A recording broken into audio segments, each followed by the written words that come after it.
Bienvenue dans le vestiaire avec Nicolas Saint-Pierre. Si vous êtes dans le vestiaire, on ouvre les portes de notre vestiaire avec notre premier invité, Renaud Lavoie-Samane. Rumeurs, transactions, nouvelles, des échos de vestiaire. Il est un des meilleurs informateurs de la LNH. C'est le temps de faire le point avec Renaud Lavoie. Renaud, tout d'abord, mes hommages. Steve Staios en direction hier pour la réunion des DG qui avait lieu à Toronto. Cette réunion-là, est-ce que c'est le genre de réunion qui sert à mettre la table pour de futures transactions au cours de la saison? Oui, je pense. C'est quoi? Je pense que s'il y a une réunion là, qui a pris une autre tournure, là, si je peux m'exprimer ainsi, c'est peut-être celle-ci. Ce que je veux dire par là, c'est que j'étais à Toronto tantôt pour la réunion des directeurs généraux, puis il n'y avait pas beaucoup de dossiers chauds. Là. Tu sais, le dossier le plus important, là, si tu veux, c'est le fait que la NCAA accepte maintenant des joueurs juniors canadiens, puis qu'est-ce qui va arriver avec la USHL, puis toutes ces choses-là.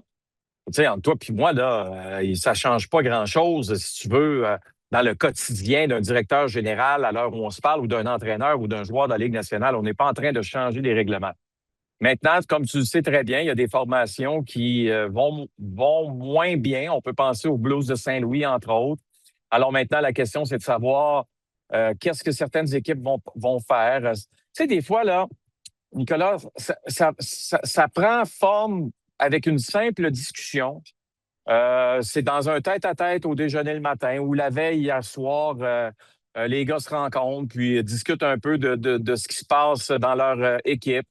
Puis, des fois, tu peux avoir des discussions qui peuvent te permettre d'ouvrir des portes, de créer si tu veux, des transactions d'une certaine façon. Ça ne veut pas dire, évidemment, qu'on va le faire le lendemain matin au réveil. Au contraire, ça peut prendre du temps, mais c'est des fois des idées qui sont lancées à gauche puis à droite. Puis, tu sais, tu as des directeurs généraux qui sont beaucoup plus prêts à faire des transactions que d'autres. Maintenant, le Thanksgiving américain s'en vient. Tu sais comme moi que c'est un moment qui est important. L'autre moment très important, ça va être la date limite. Il y a une date limite de transaction, là, parce qu'il y a un gel de transaction à peu près 5-6 jours avant Noël.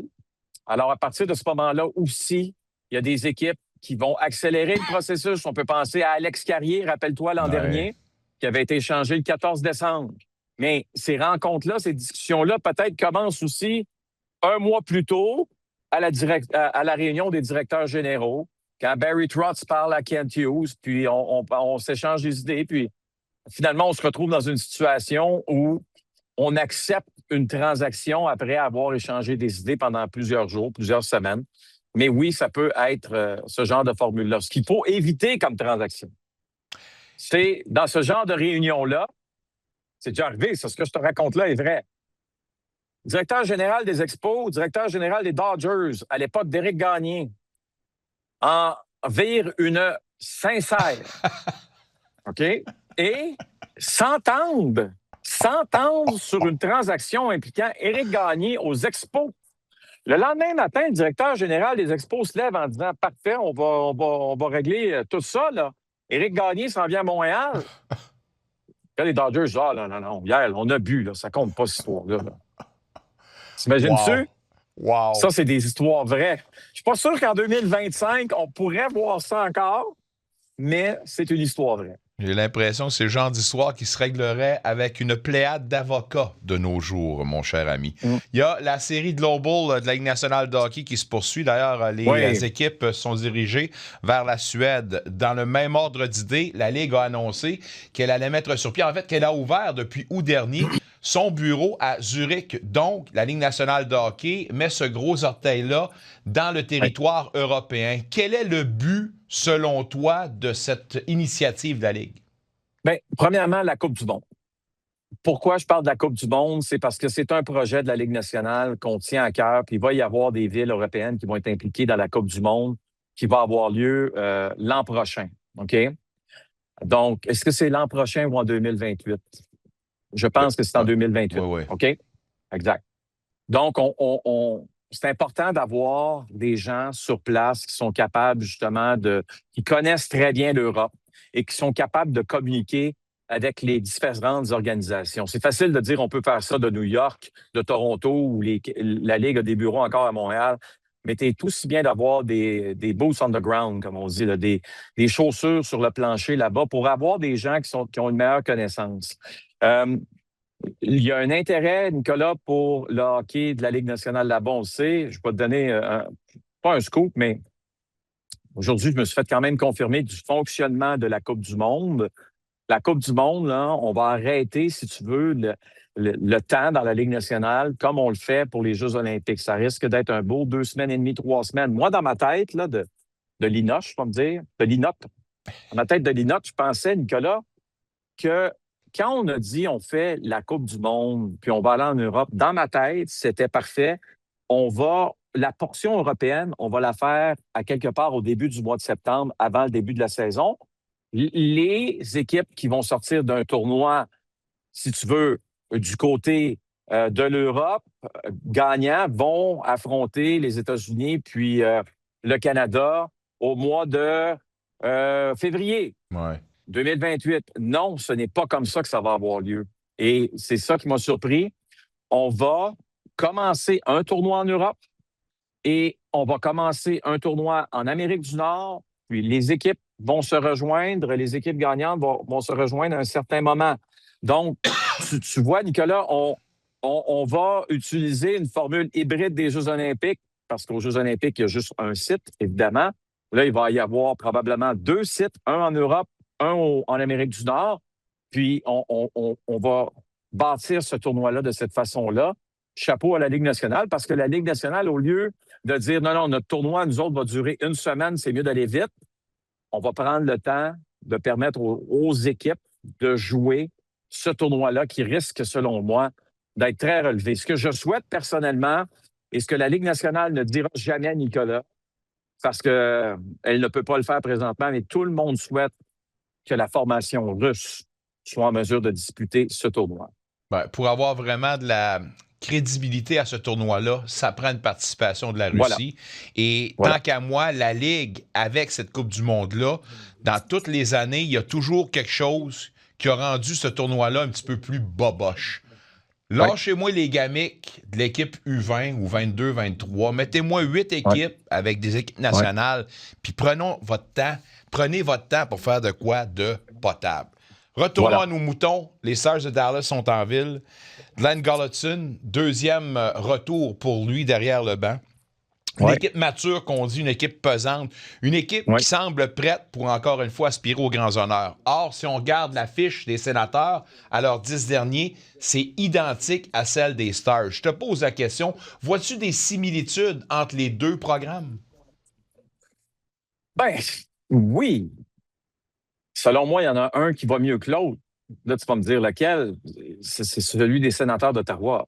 Parce qu'on a beaucoup plus de jeunesse, je pense, dans cette organisation-là qu'on en a présentement du côté des Stars. Puis n'oublie pas que du côté des Stars, tu as quand même des joueurs qui pourraient quitter, là, qui pourraient en être à leur dernière saison avec les Stars de Dallas. Là. Puis Jason Robertson, c'est pas un petit morceau. Là. C'est tannant, ça, que Jason Robertson ne soit pas encore signé à long terme pour les Stars. Alors que du côté des Sénateurs, bon, c'est sûr qu'il va y avoir des trous à combler, mais on sent quand même une montée vers le haut. Alors que du côté des Stars de Dallas, ça fait combien d'années de suite là, qu'on se retrouve en demi-finale puis on se fait éliminer, puis on n'est pas capable de passer à la finale? Jusqu'à quel point ça n'a pas un impact, ça? Ça en a un impact parce que tous les joueurs de cette organisation-là vieillissent, OK? Puis comme on vient de le dire, il pourrait y avoir des départs, évidemment, même au cours de la saison. Si ce n'est pas au cours de la saison, ça va être la saison prochaine. Ils ont de très, très bons jeunes quand même, là, mais c'est sûr que l'avantage des Stars de Dallas, c'est les impôts, c'est la qualité de vie qu'il y a dans la région de Dallas, etc. C'est ça qui va aider cette franchise-là à toujours être relevant, à toujours probablement connaître du succès. Mais à un certain moment, c'est un peu comme les partisans des Sénateurs d'Ottawa. Là, ils sont contents qu'ils fassent les séries. Mais tu ne peux pas être éliminé en première ronde pendant 3-4 années de suite. C'est comme, en fond, le vrai comparable, les partisans des Maple Leafs de Toronto. Je veux dire, à un moment donné, ta fenêtre, là, Tu sais déjà que leur programme n'a pas fonctionné. Tu le sais déjà aujourd'hui. C'est triste, là. Tu comprends? Ouais. Et pourtant, ça n'aurait pas dû être comme ça. Ça aurait dû être une équipe un peu comme les Oilers qui se retrouvent en finale au moins à quelques occasions. Là, maintenant, les Stars de Dallas, pour revenir à nos moutons, je les vois un peu comme les Maple Leafs, avec plus de succès parce qu'ils en ont eu plus, mais on n'a pas été capable de toucher au trophée ou encore de se rendre en finale de la Coupe Stanley, ce qui, selon moi, est une énormité. C'est une aberration. Mais la vie est faite comme ça. C'est parfois injuste. Maintenant, comment on fait, si tu es Jim Neal, directeur général de l'équipe, pour trouver une façon d'amener ça à un autre niveau, d'être encore crédible dans ta façon de travailler, de faire les choses, etc. Moi, j'ai hâte de voir la suite de cette organisation. La dernière fois qu'on a regardé une organisation, on se disait, bah, c'est les Capitals de Washington qui étaient toujours bâtis pour aller très, très, très loin en série. Puis, finalement, on a décidé de faire un ménage, puis bang, c'est cette année-là qu'on a gagné la Coupe Stanley. Est-ce que les Stars pourraient être une nouvelle version des Capitals? Présentement, je ne le pense pas. Est-ce que ce serait les Maple Leafs de Toronto qui pourraient prendre cette version-là?